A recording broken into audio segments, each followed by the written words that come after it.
everyone, this is Marie Blue Angel, and I am back with The Winter Wedding, the updated demo. I forgot that the demo is much longer than I expected, so I had to take a break last time, but I am back and ready to see what's going to happen when we go to the library to get our books, because we can't sleep. And my voice is a bit more rested nowadays, so hopefully I can read for a very long time and finish off the demo today. Just in case I have tea, and that's what I'm sipping. I love a peppermint tea, especially in the evening. Anyways, let's get into it. Moving through the dim corridors, rather, lit only by the candlelight in the maid's hand, a chilling silence settles around you. Thankfully, it's pierced now and then by distant bursts of laughter, conversation, and uninterrupted music from another corridor, enough to assure you that you're still within the walls of Red Heart. Making sure that I'm still talking. Let's see. Yep. Okay. Great. Yes. Okay, so it's not like too late, I guess. Like, people are still up. It's not like 3 a.m. in the morning. That's good. Okay, put this down. At last, after navigating through several identical halls and climbing up and down more stairs than you'd care to count, the maid stops in front of a large door. I don't know if we would have found the library by ourselves. This is it, my lady. Unfortunately, even being here is considered improper for someone like me, so I'll need to take my leave. Would you like me to wait at the top of the stairs? Noticing the faint glow leaking through the slightly ajar door and realizing someone's inside, you find your confidence again and turn to her. That won't be necessary. Just tell me how to get back to my room. She does as you ask, then disappears down the hall in quick steps. I mean, that was I feel like a very convoluted way to get there, but maybe it's one of the only ways. You narrow your eyes, trying to make out who's inside before knocking. You've attended enough of Oscar's gatherings to be sure he keeps company with at least a few well-mannered friends. And if someone here prefers books over wine and music, perhaps you found a decent conversation partner. But as you ease the door open a little further, the figure seated in the armchair by the fire comes into full view, and two surprising facts greet you at once. First, the person is entirely engrossed in the very book you came here for, the latest release from that notorious necromancer everyone's talking about. And second, unfortunately, it is Oscar. That person is Oscar. Well, I want to enter the room, enter the library. Well, bye, Oscar. You're in no state to deal with Oscar any longer tonight, though you probably would have found nice conversation, but I get it. At the very least, you're not foolish enough to do so by your own volition. You move with slow, soft steps, hoping to avoid drawing his attention, and just as you reach the head of the stairs, quietly, without incident, you find yourself face to face with a shadow.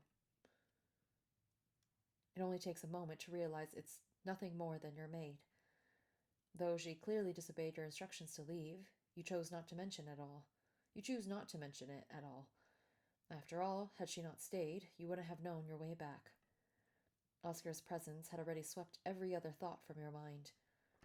Okay, yeah, I guess that's why we shouldn't go.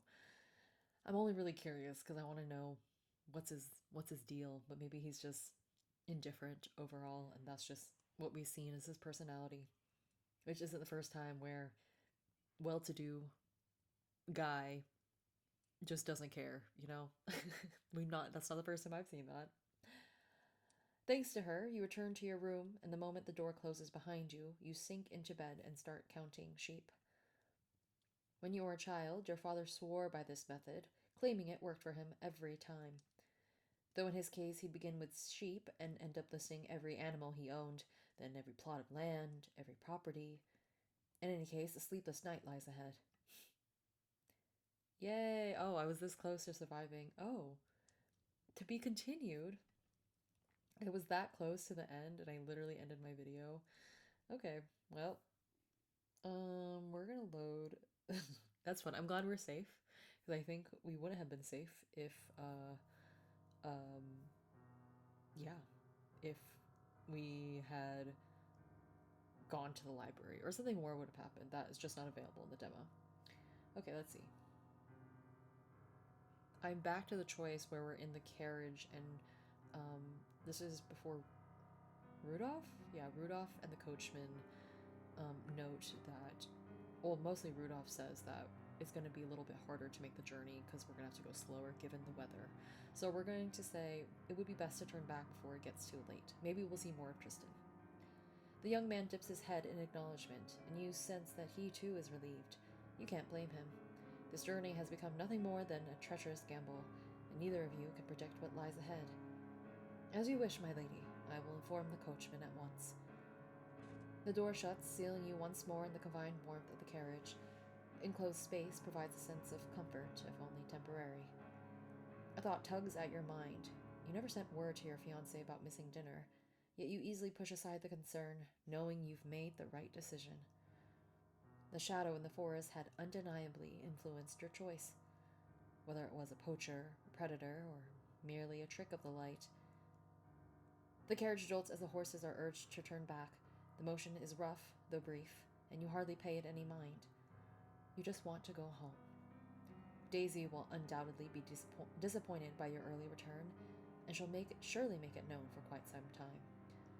But the thought of home fills you with a quiet relief. A flicker of impulse urges you to part the curtains once more. And we see the shadow again, and then a figure, a stark silhouette against the pristine snow. It does not vanish this time. It lingers. Any doubt of its reality dissolves as your heart hammers in your chest. Then it moves, and in a horrifying instant, it is charging toward you. What? Your lips part in terror, but no sound escapes. You are too late to cry out, too late to warn the others. The distance between you disappears in the blink of an eye. A monstrous, guttural growl fills your ears. Oh, wait, so much that I pressed the wrong button. You tightly shut your eyes to avoid witnessing this dreadful moment. Oh my god. The carriage shudders violently under an unnatural force. Your body is thrown against the other side of the carriage as the horses scream in fear. The coachman curses ceaselessly, but no amount of skill can steady the panicked beast. A second impact. Wood splinters, and this time the sharp crack of gunfire is followed by something far more sickening. The brittle snap of a body colliding with the carriage's frame. Oh my god, this is worse. Before you can understand what is happening, pain blooms through your limbs, and then nothing. You wake to a world that offers no answers. Unlike the others, you survive somehow.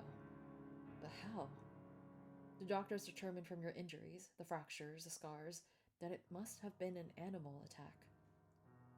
The horses, spooked beyond control, must have lost their footing on the icy roads leading to the catastrophe. You struggle to believe them because you saw it. You know it was more than a wild animal. Yet few are willing to listen. Even Tristan, who found you by chance while traveling the same road back from town, does not entertain your suspicions. Hello? I mean, I guess given our, hallucinations, but still. But that is not your only problem. The doctors are certain you will never walk again.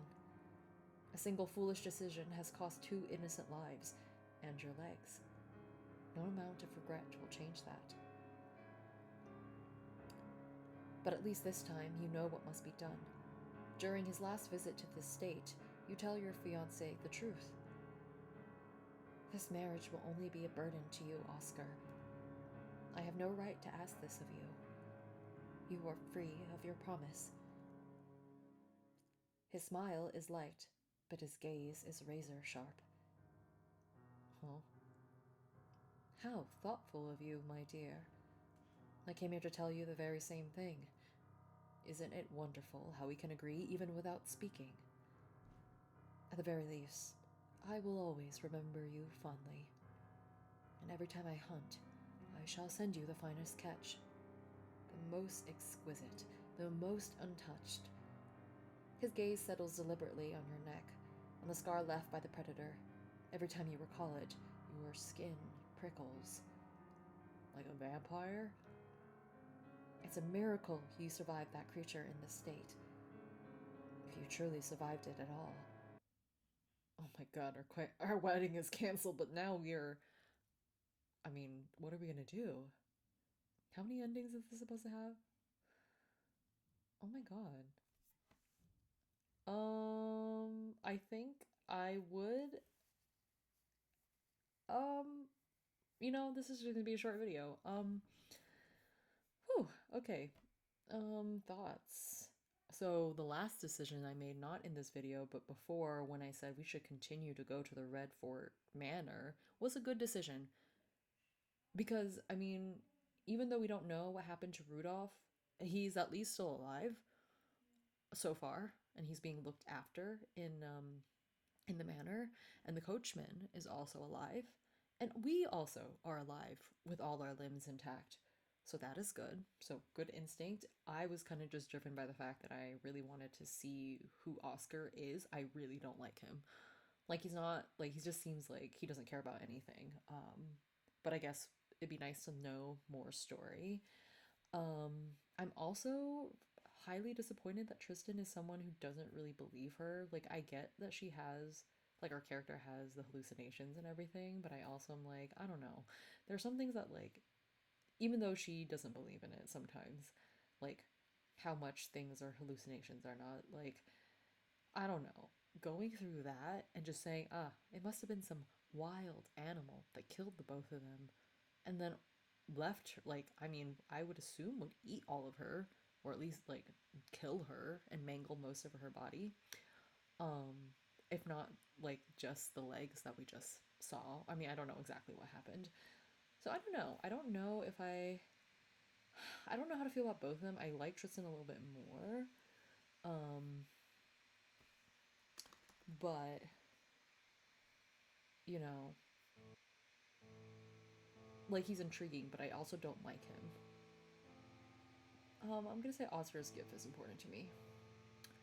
He doesn't like Oscar. But whatever. It's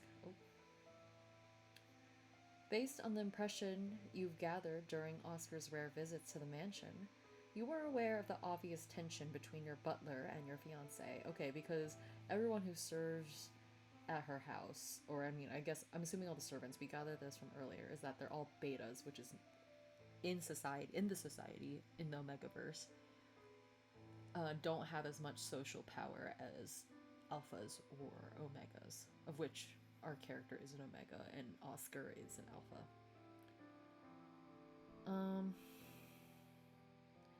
Yeah. So there's tension between the two, but it's not crazy given what we've already seen in the last video. That's why this sudden change doesn't surprise you. You know Tristan, known for his calm demeanor and logical approach, isn't exactly pleased with your request. But refusing you isn't an option. Okay. I just want to see if there's any other choices I can make that will lead to a different ending.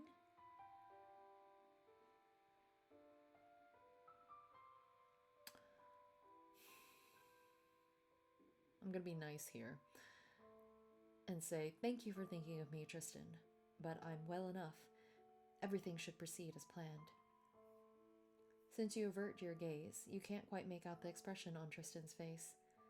However, the unusually soft tone in his voice proves that he's only thinking of you as a good steward would. As you wish, my lady. Everything will proceed as it should. As time passes, you hear the eerie creak of the wrought iron gates surrounding the estate's grounds. A sound signals the end of your journey. Okay, we've done this. I don't want to drink the tea. Does that change anything? Because last time we drank the tea. Since you weren't the one who requested this tea to be prepared in the first place, you ignore the steaming cup. You can't allow Tristan to control you like the others. The warmth of the water in the tub soon relaxes all your muscles, wrapping your body in a sweet lethargy. Sleep envelops you, inevitably and pleasantly closing your eyes. When you open your eyes again, you have no recollection of how long you have drifted off. Judging by the lukewarm water in the tub, it couldn't have been too long. So why are we drinking the chamomile tea? When we drank the chamomile tea last time, I'm not sure if we hallucinated. Maybe we did, or something bad happened. So we shouldn't be drinking the tea. Not that I don't think Daisy's in on it. I think that's something, I don't know. But Tristan definitely gives off, like, I don't trust him vibes. A little bit more than Oscar, to be honest. Like, Oscar, I'm like, well, it's kind of like he's a bit more upfront and honest about not trusting him. Just from how he acts and things. But I feel like Tristan hides things. Anyways, you sit up, reach for a nearby towel to dry off, and slip into your robe before leaving the bathroom. As you walk through the corridor to your room, you notice something peculiar in the silence that surrounds you. A sound, somewhere between a growl and a rumble. It reminds you both of an animal breathing and a machine operating. Curiosity sparks as you head to the end of the hallway where the growling noise becomes noticeably louder. You try to guess where in the manor the sound could be coming from. The kitchen? Descending the stairs, you notice that no one seems to be around. Where is everyone? Daisy!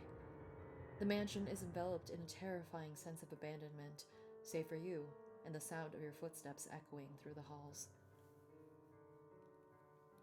The wheezing noises seem to concentrate near the staircase, leading down to the basement. You've never ventured into the underground cellars before.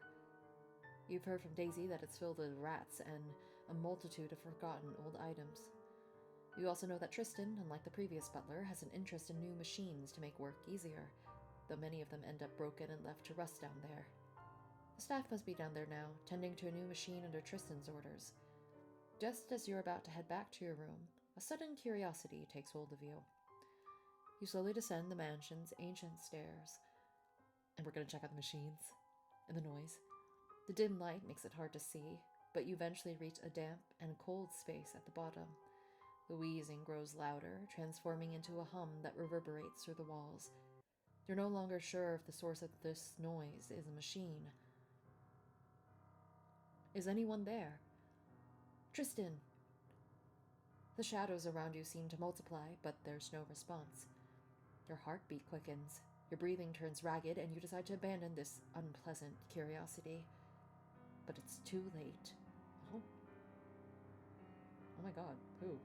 One of the shadows moves, lunging toward you, but your instincts kicked in, and you manage to dodge it. That is, until your foot catches something on the ground.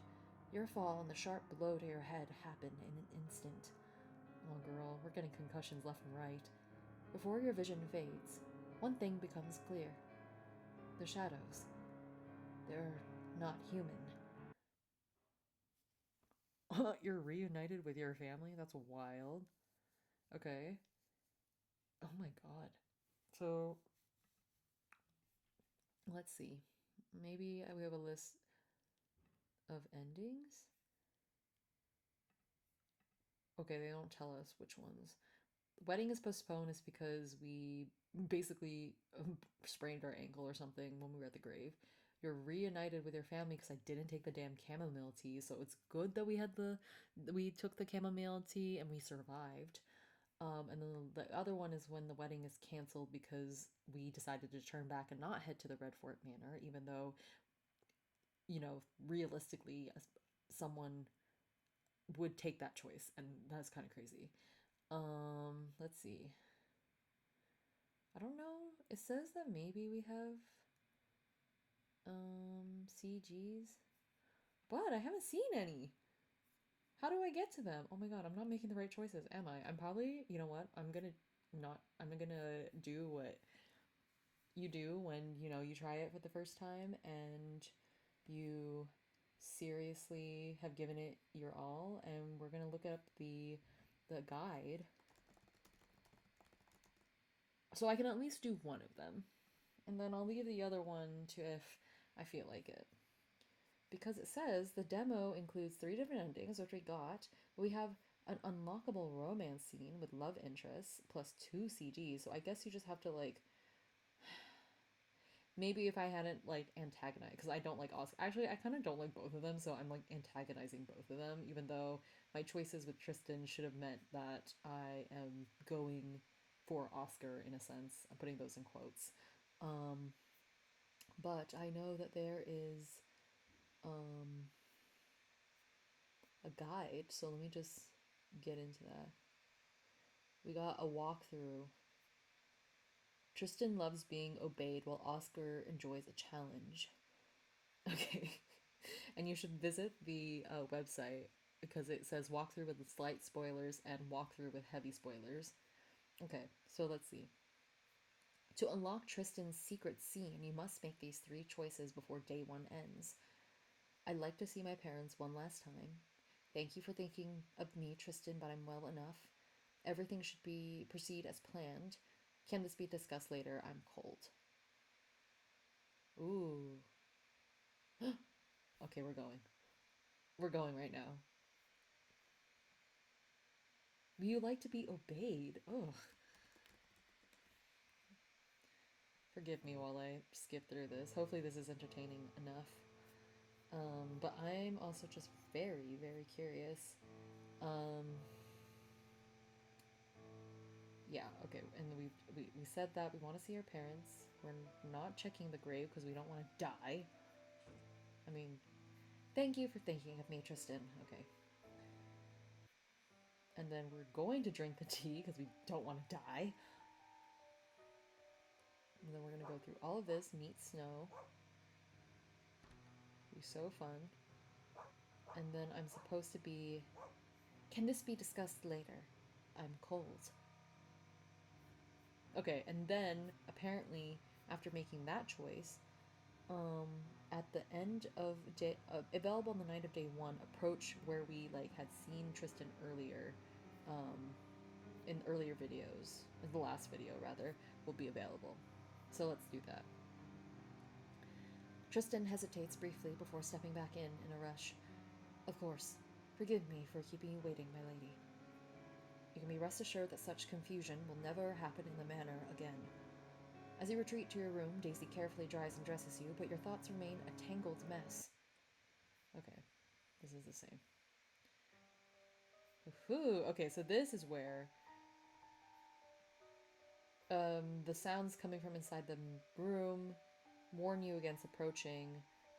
You're certain that Tristan is here, and this is available. I just thought maybe it'd be weird if they didn't have it in the demo, but I was just dumb. I wanted to fight back a little bit. Yeah, let's do it.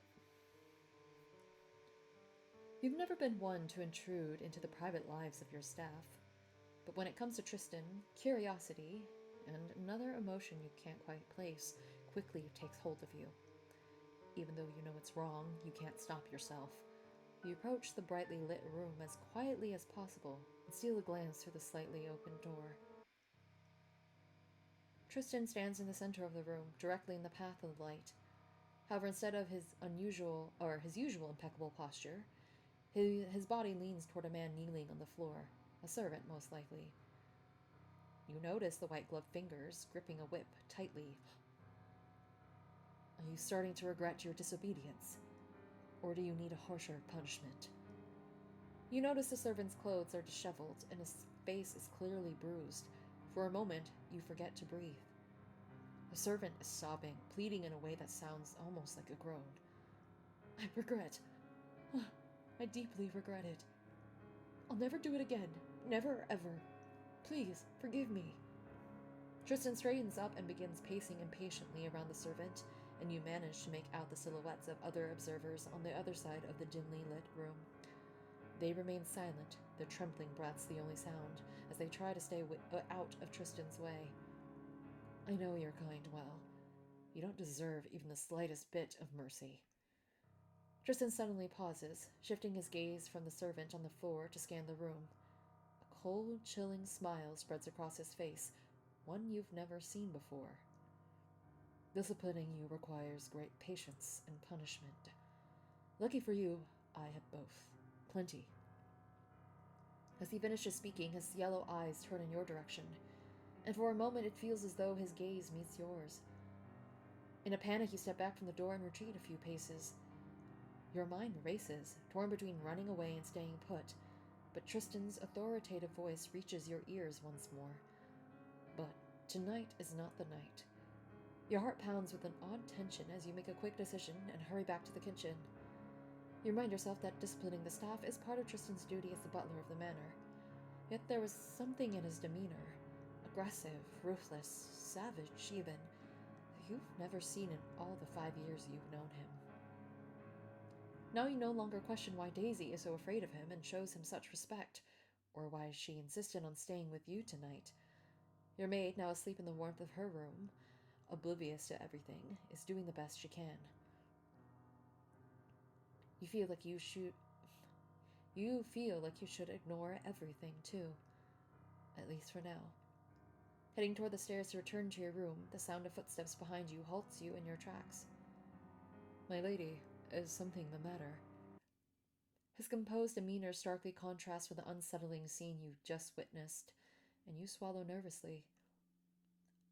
I just wanted some chamomile tea to help me sleep, but I couldn't find anyone in the kitchen. You wonder if he realizes you were watching him. His face betrays nothing, leaving your efforts to read him futile. My lady, for such matters, simply ring the bell in your room. There's no need for you to trouble yourself, coming all this way. Allow me to prepare your tea and bring it to your room. Very well. When you return to your room, everything is just as you left it. Daisy and Snow continue to sleep undisturbed. Unable to contain your restlessness, you sit on the edge of your bed. You try to distract yourself by reading a few lines from the book on your nightstand, hoping to erase a scene from the kitchen pantry from your mind, but it's no use. Your thoughts fixate on one undeniable truth. Tristan is not the person you thought you'd known for the past 5 years. Just then, a soft knock at the door startles you. Still, you respond in a calm voice. Come in. Tristan enters with a carefully arranged tray and closes the door behind him. His brows furrow momentarily as he glances at Daisy, his expression hardening in a way that would surely frighten her if she were awake. But as he approaches you, that harshness fades. You sense something different. His usual cold, serious demeanor softens ever so slightly. Your tea, my lady. As you reach for the steaming cup, he moves first, causing you to flinch involuntarily. If you'll allow me, I'll cool it for you so you don't burn yourself. Of course. Oh, close up. Tristan brings the cup to his lips, blowing gently to disperse the steam, while I am reminded that I also have tea, so I'm going to take a sip before we go on to the next sentence. Whoa, this is wild. What's gonna happen? You can't stop your gaze from drifting to his mouth. Oh? His lips, rough, firm, yet oddly alluring, capture your attention. It's ready, my lady. Snapping yourself out of your foolish thoughts, you take the cup from him and sip the tea. It's sweeter than the one you had in the bath, though you don't mind. You focus all your attention on the warm tea in your hands, trying to ignore the imposing figure standing before you. I mean, could it be Daisy doing something with the tea earlier? It's not necessarily Tristan who, caused what happened earlier with the chamomile tea. But who knows? I don't know. There's a lot more that I want to know before I jump to conclusions, but I tend to jump to conclusions, so I'm trying my best here. It's not easy. If the tea doesn't help, I can suggest other methods to ease your sleeplessness. Startled, you meet his gaze. Oh, what sort of methods? A slow, unfamiliar smile spreads across his face. I think it's best to discuss that after you finished your tea, my lady. A warm shiver courses through you as you take another sip, his intense, deliberate gaze never leaving you. You try not to act hastily, not wanting to reveal how curious you are about the other method. What is... Whatever. It's fine. It's because I read that apparently... Whatever. We're gonna lock some sort of illustration. That's what I'm really curious about. Finally, you place the empty cup back on the tray. What are these other methods? Oh, side profile. Instead of answering, Tristan leans closer, making your heart race uncontrollably. Before you know it, his face and his unnaturally bright eyes are just inches from yours. You can feel the warmth of his breath on your skin. There's only a slight distance left for his lips to touch yours, but Tristan doesn't close that gap. Here he maintains the distance, his voice deeper than usual, brushing against your ears. My voice doesn't go that deep. Give me a second because I have to check some messages. Okay, never mind, we're fine. With your permission. Oh, okay. He runs his gloved thumb along your bottom lip, wiping away wetness you hadn't noticed until now. His deliberate, gentle touch carries no apparent malice. Still, you can feel your face burning, and heat pooling low in your stomach. Whatever you're feeling, it's wrong. You're engaged. You're going to be married soon. Tristan, as if aware of the whirlwind of emotions you're feeling, removes his hand from your face and whispers softly before standing up. I could read to you until you fall asleep, my lady. You try to hide your disappointment and avert your gaze. Thank you, Tristan. I think the tea will be more than enough. Oh my god. Tension. Tristan gives a slight nod and heads toward the door to leave. But as he reaches the door, he pauses for a moment and looks back at you one last time. Always at your service, my lady. Whatever and whenever you need. We survived. Great. A new day. Okay. A new day, but I want the other romance scene. Okay.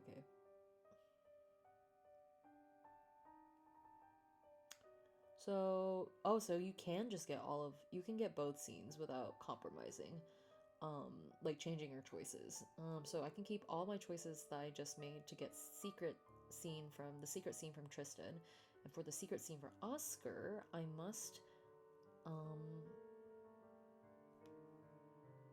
must continue and take our trip to Redfort Manor. And hello. You cannot stop the heat from rising in your cheeks, independent of the warmth of the fire, as last night's events surface in your mind. Right. The Tristan you have known for years, a man of steady reason and restraint, had revealed a side both unsettling and inviting. It was a disorienting contrast. Thankfully, you managed to quell the feeling before he approaches. Okay. I love that we noted that. Oh. Not even last night changed the fact that he remains a reliable butler, though his methods were surprising. Yep.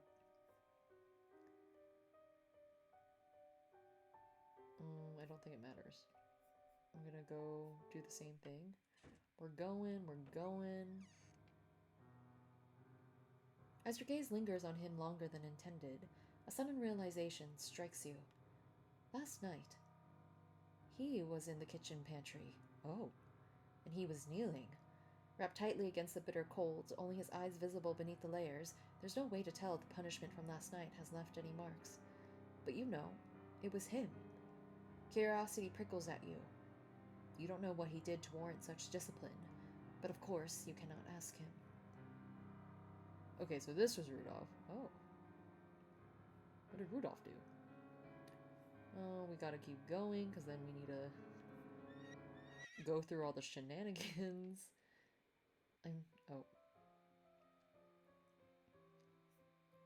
So this is where we're asking us. We have said, hello, we need to save this man, Rudolph. He's just over here, still breathing. Oscar doesn't care. But we're supposed to say, then step aside and let me do it. Then step aside and let me do it. Your defiant tones makes his eyes glimmer because apparently he loves a challenge, and soon enough you hear the amusement in his voice. Oh, really? Please go ahead, dear. I can't wait to see how you'll manage to carry him all on your own. Poor thing. I already feel bad for him. He's annoying. You should have known that a remark like this wouldn't faze him. Still determined to stand your ground, you ignore him and kneel beside Rudolph. Sweating and struggling, you manage to lift him slightly by his arm. Before you can do more, Oscar's hand cuts in sharply. Leave him. I have no interest in dealing with two corpses in the middle of the forest. Okay, so there's that. So, oh my god, I literally, for both Tristan's secret scene and Oscar's secret scene, I was like one choice away from getting both of those. I just decided wrong on like a third, either for like one of the three choices. Okay, so we skip until we get back to the manor, and we are snarky, and we say, and yet this devoted fiance never thought to check on my well-being himself, despite hearing I was unwell. And he loves a challenge. Blah, blah, blah, blah. You remembered my butler's name perfectly.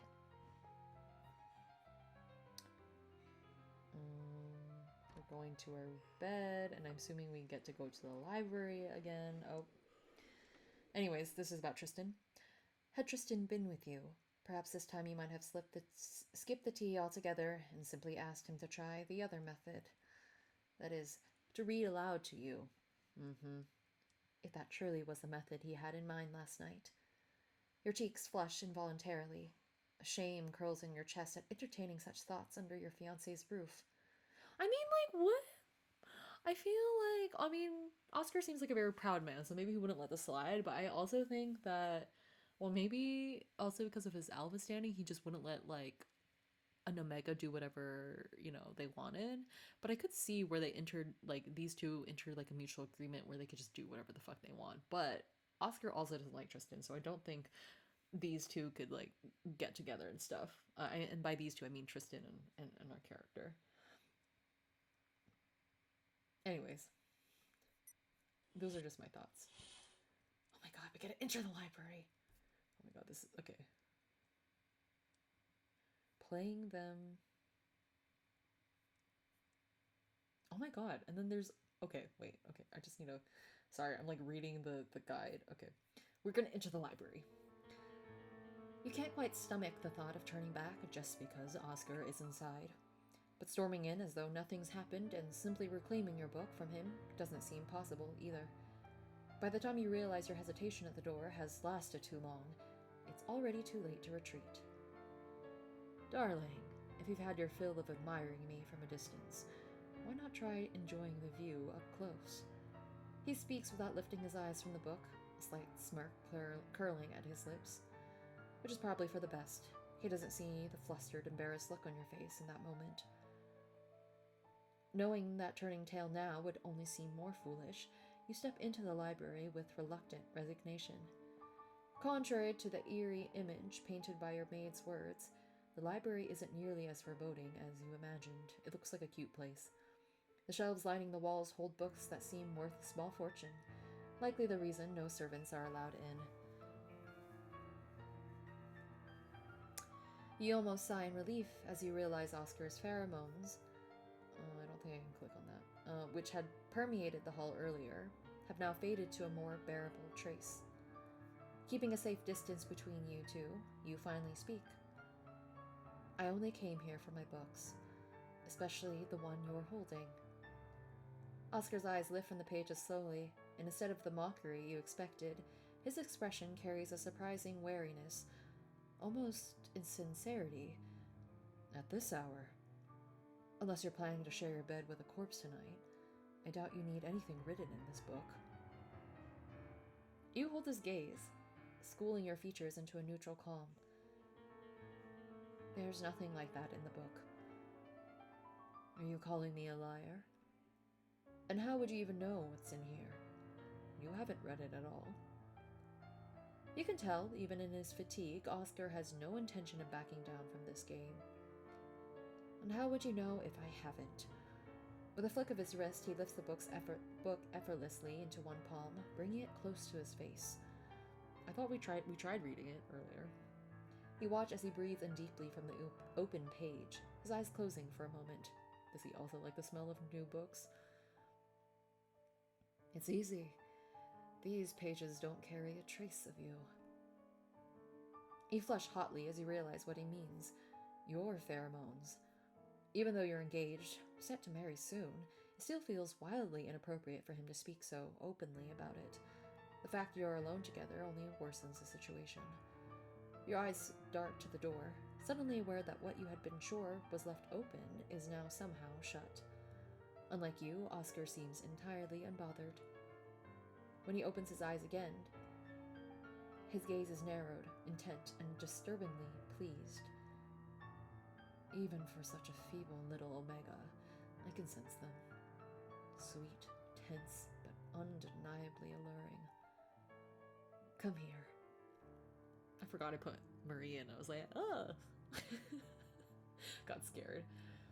Though his tone carries the weight of command, it brushes your ears as the softest, most delicious sound you've ever heard. Oh? Before you even register it, your feet are moving. Is it because of the pheromones? Oh. You're not without will, but somehow you've already been persuaded. The atmosphere of the library shifts completely, the air becoming warmer, heavier, infused with something intoxicating. It's the pheromones, a metallic yet rich aroma. And we are very saturated right now. Why are we super saturated? That's like earlier. I mean, we all look good. Hey, I like the reds too. By the time you've reached the space before his armchair, Oscar still hasn't moved. He only watches you, eyes half-lidded, sharp, and assessing. In the firelight, his hair gleams like the purest copper, and his lips look like ripe fruit, full and flushed. The way your fingers itch to reach for his hair, to take those lips, feels so natural, so easy, almost inevitable. Here's your book, my dear. You had nearly forgotten why you even came here in the first place. So when he extends the book toward you, you hesitate, unsure how to react. Or should I escort you back to your room and read you these fairy tales myself? Though the offer feels dangerously tempting, your answer comes with a sharpness that even surprises you. Back it up. No. Your fiancé flinches, just slightly, but then his lips stretch into a wide grin, effortless and mocking. I was only teasing, darling. I have no intention of wasting my night playing nanny for you, unless you've got something tempting to offer in return. There's half a buttered scone left in my room. Oscar lets out a low, amused chuckle that even for a brief moment manages to pull at your focus. How generous of you, my sweet. A beat of silence settles between you. Ooh. Sensing the moment's end, you reach out for the book, only for Oscar to yank it back before you can touch it. Oh, hello. You're left with your hand suspended in the air as he catches your wrist, swift and deliberate. You barely manage to stop yourself from stumbling onto him, catching the sight of his chair at the last second. But even that can't stop the space between your faces from narrowing. You feel your breath scatter across his lips, close enough to taste the heat radiating off him.